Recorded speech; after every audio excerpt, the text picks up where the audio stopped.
What's up and welcome back. I'm John Stark, MacTheMovieGuy.com, your favorite blind film critic. And today, I'm tackling Deep Cover. This is an Amazon movie. It's a streaming exclusive. So, you know what that means. Click like, subscribe, and hit that notification bell because I'm always on here doing movie reviews and TV reviews and talking about the awards. It's a movie channel, and I'm a movie critic. And I'm blind, so I talk about audio description. You never know. You might know somebody who wants that or could use the representation in their life. I don't know. I don't know you. You know you. I don't know you. So I'd like to know you. Drop me a line in the comments and say hi. Anyway, this is Deep Cover. So I've definitely seen worse Amazon movies. I was actually somewhat entertained by this movie. It's kind of fairly simple premise, and that's I think why it works. So it's got Bryce Dallas Howard, Orlando Bloom, and Nick Mohammed play these three members of this acting, it's an improv troupe. Bryce is sort of like the leader of the troupe, but she is sort of like a failed actor, writer. She keeps talking about how she wants to put a show on, but it hasn't really happened for her. And she just keeps leading this improv class, and her friends are like, we want more for you out of life. And she's like, but I don't want to do anything else. So she does kind of feel like a failure because gigs have not come her way. Orlando Bloom is also sort of like, he's an actor who has had a couple of credits, but he's not getting the kind of serious work that he wants. He's like a classically trained actor, so he's very method and he can get into it. But I can't remember what he's offered. Like, it's like a male enhancement commercial or something is the thing, but he's trying to like overact it, and they're like, dude, just keep it simple. And he's like, I need to tell you something. I've been here for it's just, I don't know. I thought he was really funny. He's not somebody who usually is. Then there's also Nick Mohammed, who's playing sort of the nerdy one of the group from Ted Lasso. He's like an IT specialist, and this is his way of working out his things, and he's sort of new to improv as well. And their lives are changed when and an agent, Sean Bean, who I couldn't understand what he was saying. I don't know if he performed this entire role while he was, for the life of me, this character, I understood about like a quarter of what he said. He's mixing like drunk slurring with like a weird Scottish accent, and it's so hard to understand him.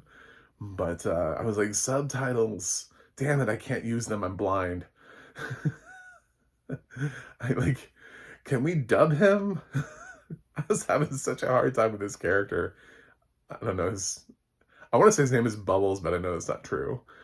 He has some name, some detective name. And he explains that he needs that they use actors, and all he's asking them to do is to go in and make a purchase. And he's like, we have to have, so we hire actors. So we need you to go in and improv and do this thing. And it goes way past that. And so these three end up in like going, well, deep undercover. And they end up sort of having to continue to improv and and their way through becoming like drug kingpins and convincing this like underworld of, it's silly. It's not like a straight comedy in the way that like if this was made by like Seth Rogen, like they would attach it. It feels more like an action comedy or something like that. But these are people who, I mean, Bryce Dallas Howard is not really known for comedy. Watch Argyle. So, neither is Orlando Bloom, but I really liked him in this. I really like Nick Mohammed in this too. So those two really kind of stood out for me. Bryce is fine. Like, she actually, if anything, is playing the straight man here because her character isn't the wacky one. she's got these two characters with her. One of them loves to overact and the other one doesn't really understand improv. So she kind of has to be in the middle of the two of them, of these three stooges. And it's sort of the hilarity that comes out of that. And the plot isn't necessarily innovative or original or completely unpredictable in a way, but it's the chemistry of these actors and the sort of the silliness that they get themselves into in some of the situations is why it works. I wasn't a huge fan of the audio description track. I also noticed there are no credits. Like, no one wanted to be credited for this. I stayed all the way to the end. Nobody ever said audio description created by blah blah blah blah and blah blah blah blah blah blah. Nope. Audio description was created by divine providence, I guess. God just put audio description on this movie like Mary just had a baby in her one. It's just all of a sudden she's like, oh my God, there's a baby there. Suddenly there's just audio description on deep cover and Amazon doesn't know how it got there. It's like, I don't know, man. We just put the movies out. So, that's probably why. I notice that sometimes whenever I don't like the audio description that much, like, it's not credited. Like, nobody wanted to say, hey, that was us. We did that. Cool. Yeah, it's kind of, it borders on, it has some like interpretive moments to it, which is what I don't like. Nothing has quite pissed me off like Day of the Jackal, I think, in a while, in terms of where it actually just like full on summarized conversations like AI would. If you've ever tried to have AI and you're like, read this to me, use like one of the AI apps and you have a document and you say, read this to me. And it's like, this seems to be a document about this. That's kind of like what I've heard in other things. It has a little bit of that. Yeah, it wasn't my favorite track. I heard worse. I mean, it's balanced, not great either. I know you thought I was going to say like, oh, it's balanced fine. It's not. There are scenes where the action or music playing defeats the audio description track, which is why I was so interested to see like who did this. And then nobody wants to claim it. So I'm like, well, good. I can just bash you then, because apparently nobody made this. So since nobody made this, I can just tell them to, fly a kite and jump off a bridge because nobody's responsible for this. So I don't know. It's like, cool. All right. I can say whatever I want. It won't affect anybody because nobody wanted to be credited with this. Oh man, that feels good to be able to get in that. So, yeah. So since this dog shit was made by nobody, that feels great to be able to, God, we should just drop out of credits more. And then that way I don't have to feel like, oh man, there's a person behind it. They have a family with like a wife and kids, or a husband and kids, or cats.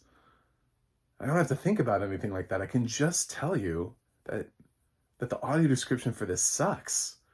And however it got there, through divine providence,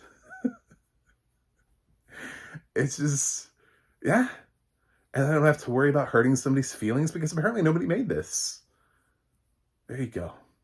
Man, the world is better. The world is better. Subscribe. Anyway, so Deep Cover has some deeply disappointing audio description to it.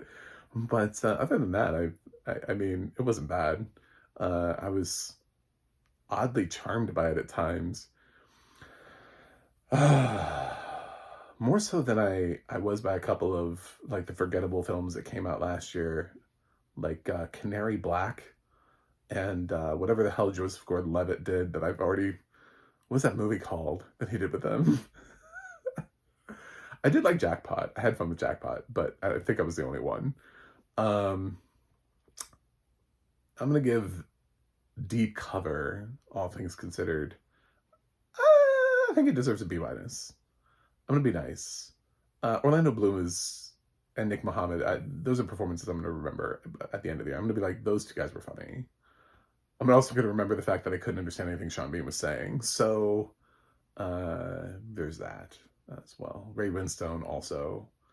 these old men that came into the film with their, I don't know, less screen time. I love them, but I don't think they did much for this movie. It was always about this trio. So that's that. Check out Deep Cover if you want. Let me know what you think about it in the comments. What's your favorite Amazon original streaming movie? Don't tell me Manchester by the Sea. That went to theaters. That doesn't count. Put that in the comments. And let me know. And I will see you guys on the other side.